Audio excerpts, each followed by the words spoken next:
Hi, my name is Gaz, and I'm going to show you my top 5 seeds to sow now in March for beginners. So I'm going to show you how to read the label correctly when it comes to pricings and sowings. Also, what compost I would use and my recommendations for what seed trays. And all this will be on a budget. So without further ado, let's get into today's video. So I am back at my local B&M. Just to the left there, you will see A to J with pricings, and all these are 3 for 2. So what you'll see in the top right hand corner of the seed packets themselves will be the letter, and that letter obviously corresponds with the label just there for how much each packet are. So my number 1 choice is going to be sunflowers. Now, just as we turn it over on the back there, we're actually looking at the purpley colour. So that means that we can sow indoors, and the blue means that we can sow outdoors. So from there, March, April, May, we can do all of those inside. So don't worry if you're not getting your seeds going just yet. We've got until May still to do them inside. So my next choice is going to be Nasturtiums. Now, they come in lovely hot colours. These are super easy and they are completely edible. So letter number E coming in at $3.49. Several different varieties of these, and they are all like a rambler. So if you plant them in the beds, they'll ramble through your borders, or they make a lovely hanging basket as well because they completely cascade. And as you can see there, you can sow them indoors from February, March, April and May. Sow them outdoors April and May in that blue colour. And the labels are as simple as that, right? But nasturtiums are a really easy beginner plant. My next one, Calendula or Calendula, depending on how you want to pronounce them.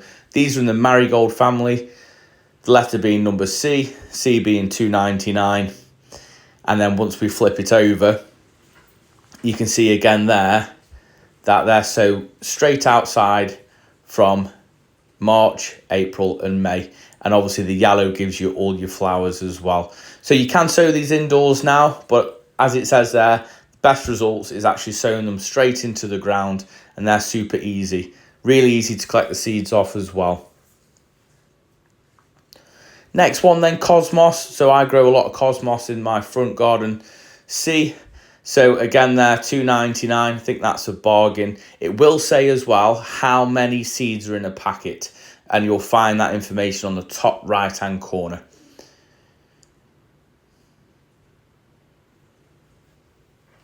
Again, February, March and April for indoor sowings.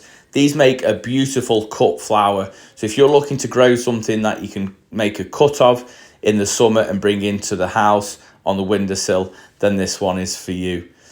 So stocks with the letter B, £2.49. Again, these make a beautiful cut flower and they're highly scented, so they'll make your house smell absolutely beautiful in the summer. And those flowers start from June all the way through until the colder weather comes. Let's talk quickly about compost. Just use a multi-purpose compost. We don't need to get fancy. Multi-purpose compost will do the job brilliantly. Then we do have these mini greenhouses in B&M. They start from around £12, and I actually do think these work really, really well. You don't need a big posh greenhouse to grow anything. These will grow on a windowsill. You don't even need one of these mini greenhouses. I just simply think they are a good idea, and I actually have a couple and they do work brilliantly.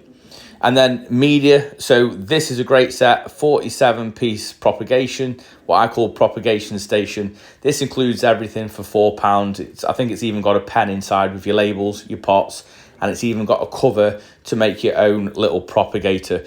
So I think this is perfect. There is other bits and bobs available when it comes to pots and propagators, but this is all you really need. Now, these are my top 5 for beginners, but I have done a video last February and last March on some more trickier sort of sowings. So be sure to head over and check that one out if that's something that interests you guys. But just one tip for you. If you are new to sowing, don't sow the whole packet of seeds, right? Do something called a succession sowing. So succession sowing is a very posh word for sowing some now and then sowing some at a later date. Purely because if anything happens, you're not wasting your whole crop, so to speak, in a wanna. So you won't have to go out and buy another packet. So just sow a few and see how you go. That's the best bit of advice I can give you. Apart from just do it. Just do it. There's nothing to be afraid of. We win some, we lose some, and it's a gamble, right? But life's a gamble. So if you did enjoy it, then please give it a big thumbs up, as it really does help the channel out. Drop a comment down below, as it helps share it out to others who love gardening just like we do. Until tomorrow, I'll see you in the garden. You take care.